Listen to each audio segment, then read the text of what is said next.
Hi, my name is Tina, and I'm a medical assistant instructor. And I figured that since we couldn't be on campuses and in our labs, that I would send you a video showing you one of the skills that you'll be doing once we return to campuses. Okay, and that is a capillary puncture or a finger stick. In this case, to measure the sugar level in your patient's blood. Okay, so let's get started, and I'm going to show you some of the supplies. Okay, you have the actual machine that will be doing the reading, which is called a glucometer. Okay. You have a little needle, which is called a lancet, and there's many different types. This one actually needs to be used with a pen, the lancet pen, okay?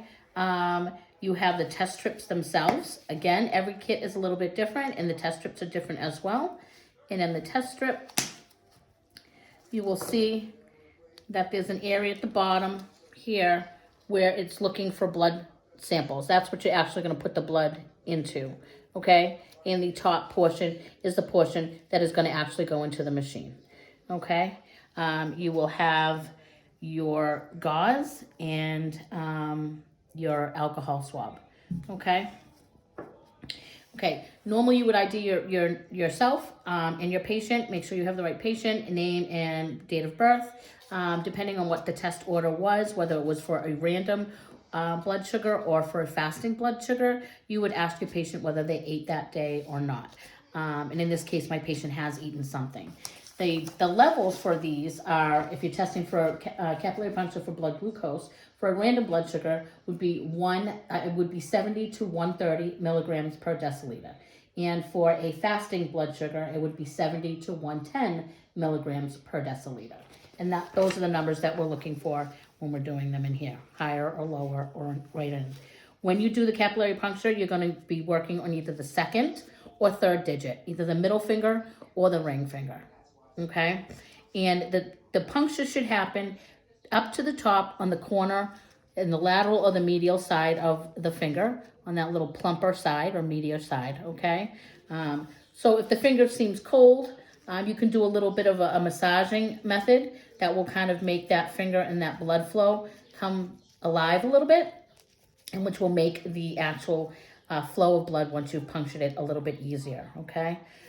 You will then clean off the site and let it air dry, okay?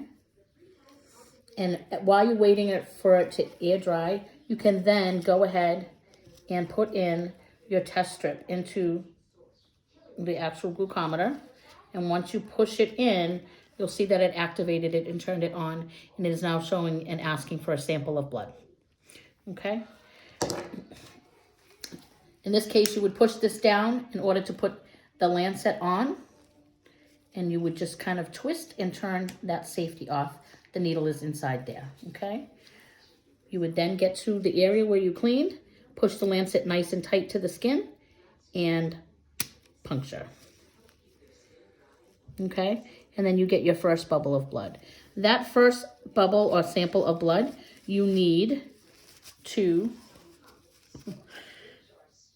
wipe off, okay?